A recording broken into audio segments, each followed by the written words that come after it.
خوف خدا عشق مصطفیٰ، علم و عمل اصلاح معاشرات، فقہ شریعت و طریقت کا ہے مجموعہ مدنی مذاکرہ۔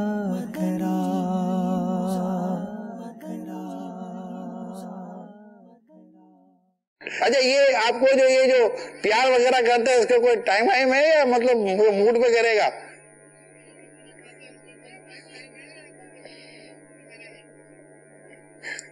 کروا دیتے یہ جو ابھی حسن رضا کرتے یہ ماشاء حاجی کو پیار کرنا ہے۔ حاجی انشاءاللہ ملیں گے۔ سبحان اللہ، سبحان اللہ، کیا بات ہے۔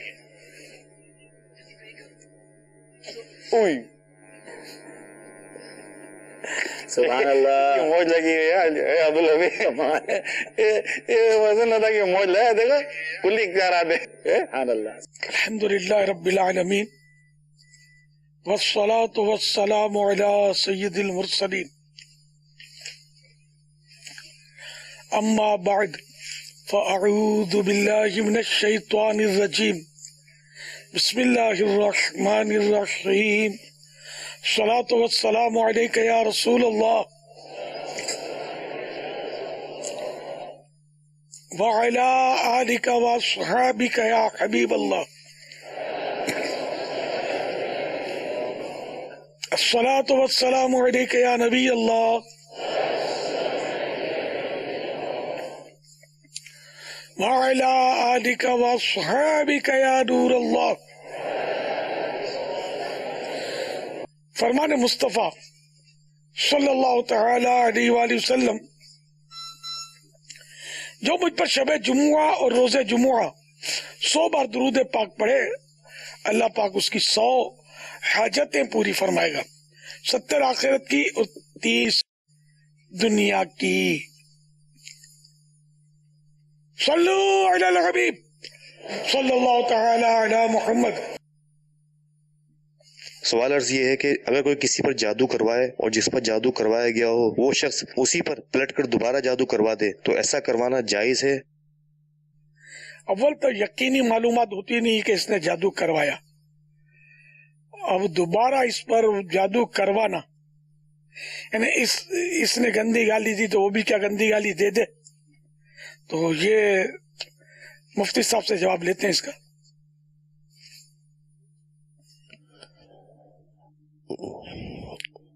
جی، اول تو وہی بات کہ آپ نے ارشاد فرما دی کہ اس کا کوئی شرعی ثبوت تو ہے نہیں کہ کسی نے جادو کروایا۔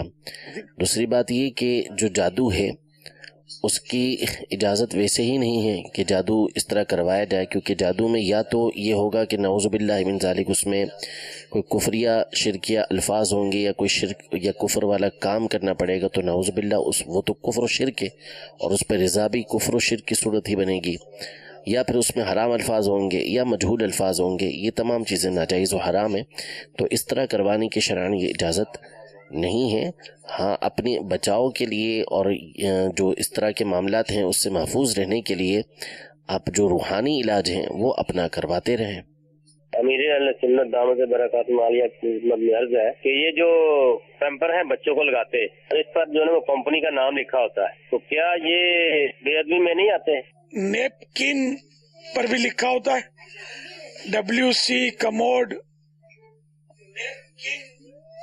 بیسن، اور جن جو ٹائلیں لگتی ہیں گھروں میں عام طور پر ٹائل کے نیچے بھی لکھا ہوتا ہے۔ اس کے علاوہ بھی غور کرتے ہیں تو ہر چیز پر، ہر پیکٹ پر تقریباً لکھا ہوا ہوتا ہے، گندی نالیاں جو بنتی نا پائپ ان پہ بھی لکھا ہوتا ہے، تو اس لیے مطلب جتنا ہو سکے بچنا چاہیے، اگر نہیں بچ پایا تو گناہگار اس کو نہیں کہیں گے۔ مزید مفتی صاحب سے مدنی پھول لے لیتے ہیں۔ جو آپ نے ارشاد فرمایا وہ کافی ہے۔ میں اس معاملے میں بہت حساس ہوں. بہت میں نے کوششیں کی, کیا چپل, کیا جوتی, کیا موزے, جرابیں, کوئی چیز ایسی نہیں جس سے آدمی بچ کر نکل جائے. اب یہ کہ وہ ہمت ہار گیا, میں کیا کر سکتے ہیں. صلو علی الحبیب صلی اللہ تعالی علی محمد. مولانا صاحب صبح ڈیلی انڈے کھانا ناشتے میں کیسا ہے؟ انڈے اول تو دیسی کھائے جائیں, دیسی مرغی کے جو چھٹی چرتی ہے, اس کے انڈے اچھے. اچھا, اب اس میں ایک اپنی اپنی کیفیات ہوتی ہیں. انڈا ویسے بڑا مفید ہے, اس میں غذائی اجزاء کافی ہیں. سفیدی کے الگ خواص ہیں, زردی کے الگ فوائد ہیں. بعضوں کو سفیدی چلتی ہوگی تو سفیدی کھائیں, جس کو زردی چلتی ہے وہ زردی کھائے. تو اپنی اپنی کیفیات کے مطابق انڈا استعمال کرنا چاہیے. نہیں چلتا تو آدھا انڈا کھا لے, آدھا بھی نہیں چلتا تو چوتھائی کھا لے. کھانا چاہیے تھوڑا تھوڑا تھوڑا, یہ بھی اللہ کی نعمت ہے اور اس کے بھی اپنے فوائد ہیں. میرا امیر اہل سنت کی خدمت میں ایک سوال عرض ہے کہ ہمارے یہاں بعض علاقوں میں میت کو 2 بار غسل دیا جاتا ہے, ایک بار انتقال کے فوراً بعد, دوسری بار دفنانے سے تقریباً آدھا گھنٹہ قبل غسل دیا جاتا ہے. تو کیا اس طرح میت کو 2 بار غسل دینا جائز ہے؟ ایک بار میت کو غسل جو ہے یہ فرض کفایہ ہے, اور ایک بار سے اس کا فرض ادا ہو گیا. دوسری بار یہ دینا یہ شریعت میں ہے ہی نہیں, سنت کے بھی خلاف. یہاں تک کہ بہار شریعت میں لکھا ہے کہ اگر غسل کے بعد اس کے بدن سے گندگی نکل آئے تو گندگی کو دھو ڈالا جائے. غسل کو لوٹانے کی, دوبارہ غسل دینے کی حاجت نہیں ہے. تو اگر کہیں یہ سلسلہ ہے تو اس کو بند کرنا چاہیے. رضا خالد کا سوال ہے, کسی ایک کی جانب دل مائل ہو جاتا ہے اور دوستی ہو جاتی ہے, ذاتی دوستی سے جان کیسے چھڑائی جائے؟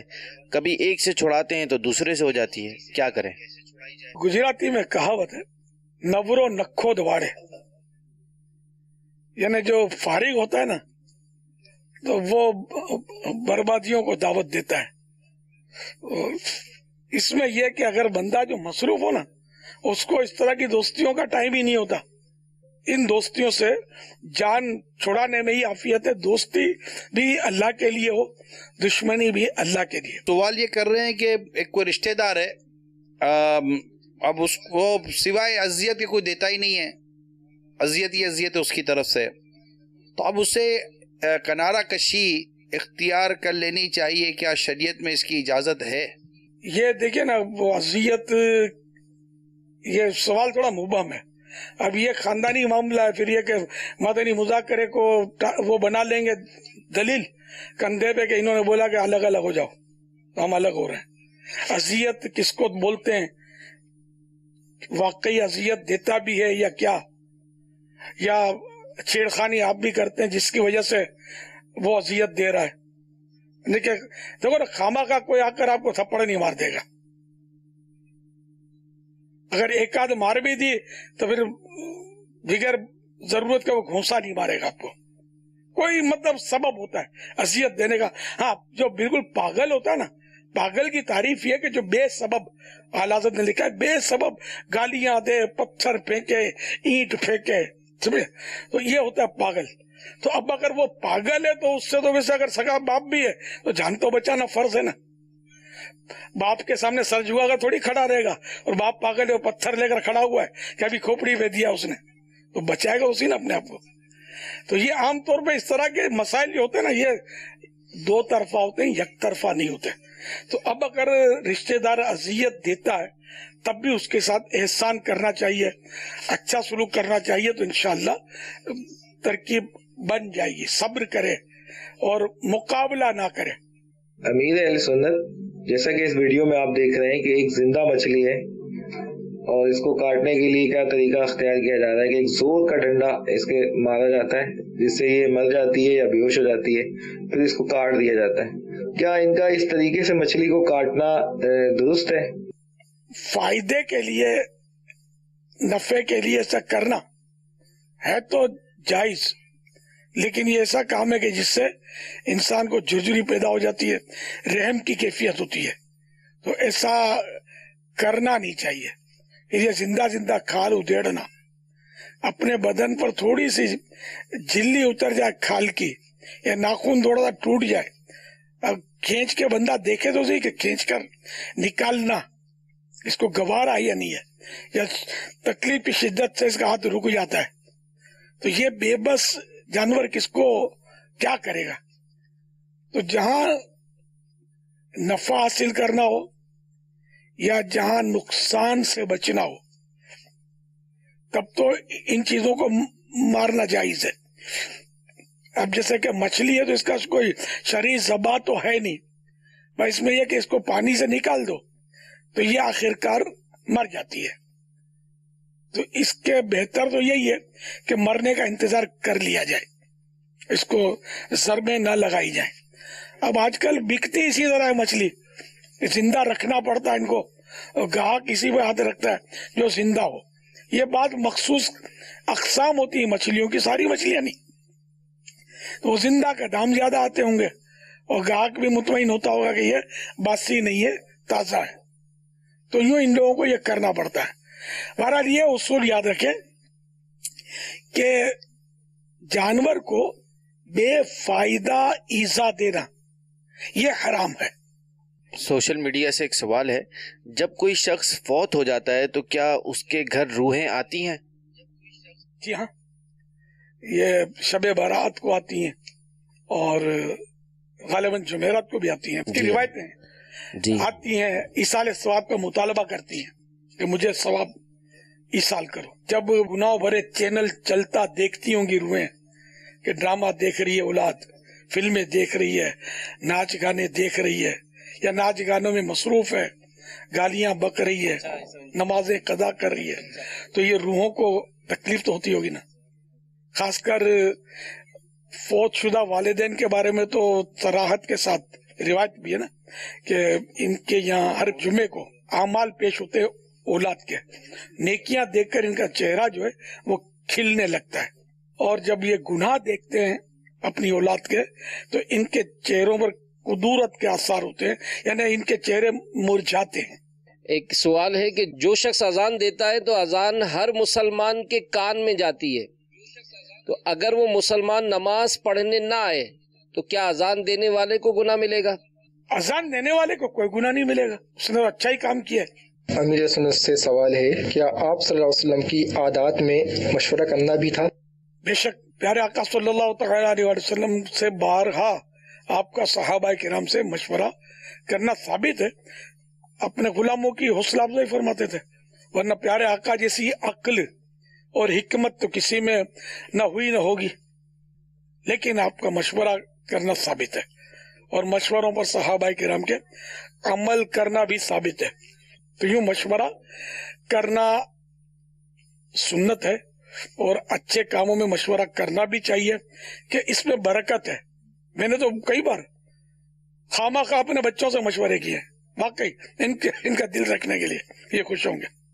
اور بعض اوقات یہ بھی ہوتا ہے کہ بچہ بڑی عقل کی بات کر بھی جاتا ہے، اور اپنی جو حکمت عملی ہوتی ہے وہ دھری کی دھری رہ جاتی ہے کہ یار بات تو اس نے کام کی کر دی ہے، چلو یار یوں کر لیتے ہیں.